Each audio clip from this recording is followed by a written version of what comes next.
रत्नागिरीतल्या फार्मसी कॉलेजच्या इमारतीचं काम गेल्या 4 वर्षांपासून रखडलंय।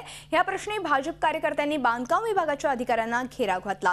अपूर्ण बांधकामाचा जाब विचारला। अखेर बांधकाम विभागानं अपूर्ण काम 3 महिन्यात पूर्ण करण्याचं आश्वासन दिलंय। बांधकाम विभागाच्या हलगर्जीपणामुळे सध्या ही इमारत अपूर्ण आहे। शासकीय तंत्रनिकेतन महाविद्यालयातील वसतिगृहात फार्मसी कॉलेजचा गाडा चालवला जातोय। सुसज्ज इमारत नसल्यानं फार्मसी म्हणजेच औषध निर्माण शास्त्र अभ्यासक्रमाचं शिक्षण घेऊन उत्तीर्ण झालेल्या विद्यार्थ्यांना इंडियन फार्मसी काउन्सिलनं पदवी देण्यास नकार दिलाय। त्यामुळे 3 वर्षांपासून फार्मसीची पदवी घेऊन बाहेर पडलेल्या शेकडो मुलांचं भवितव्य अंधारमय बनलंय। फार्मसीची जी बिल्डिंग होत आहे ती 2013 साली पूर्ण होणार होती, पण ती अद्यापही पूर्ण झालेली नाही आणि अजून वर्षभर तरी ती पूर्ण होऊ शकत नाही अशा कंडिशनमध्ये आहे।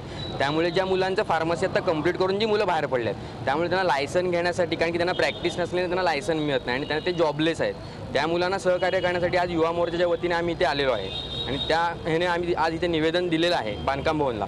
तर त्या ह्याने त्यांनी काहीतरी पुढाकार घ्यावा, त्यासाठी आम्ही त्यांचा फॉलोअप घेत आहे सारखा आणि लवकरात लवकर ती बिल्डिंग कंप्लीट होईल आणि त्या मुलांना योग्य तो न्याय मिळेल यासाठी आम्ही प्रयत्न करतो। महाराष्ट्राच्या शिक्षण क्षेत्रात जो घोटाळा आहे त्याच्याच प्रकारची स्थिती रत्नागिरीमध्ये फार्मसी कॉलेजच्या संदर्भातली आहे। आज अनेक वर्षापूर्वी या ठिकाणी पॉलिटेक्निकच्या माध्यमातून गव्हर्नमेंट पॉलिटेक्निक आणि त्याचबरोबर त्या ठिकाणी शासकीय फार्मसी महाविद्यालय सुरू झालेलं आहे, पण दुर्दैवानं त्या ठिकाणी इमारत पूर्ण नसल्यामुळं जे विद्यार्थी 3 वर्षे पासआउट झाले आहेत फार्मसीचा डिप्लोमा घेऊन त्यांना फार्मसी काउन्सिल ऑफ इंडियाची मान्यता मिळू शकत नाही। सार्वजनिक बांधकाम खात्यानं त्या ठिकाणची इमारत बांधण्याकरता 4 वर्षापूर्वी सुरुवात केली, परंतु आज 4 वर्षानंतर सुद्धा सदर इमारत अपुरी आहे आणि त्यामुळं राज्य सरकारचं अक्षम्य असा प्रकार दुर्लक्ष आहे। मी आल्यापासून त्याचा बराच पूर्ण घेतला कामाला। पूर्वी ते रेतीचे प्रॉब्लेम वगैरे होते, त्याच्यामध्ये ते रेंगाळलं होतं। मग आता काम बहुतेक लास्ट स्टेजला आहे, फक्त प्लास्टरिंग आणि आतलं फरशी, दुसरं काय कलर लाईट 3 महिन्यात होईल।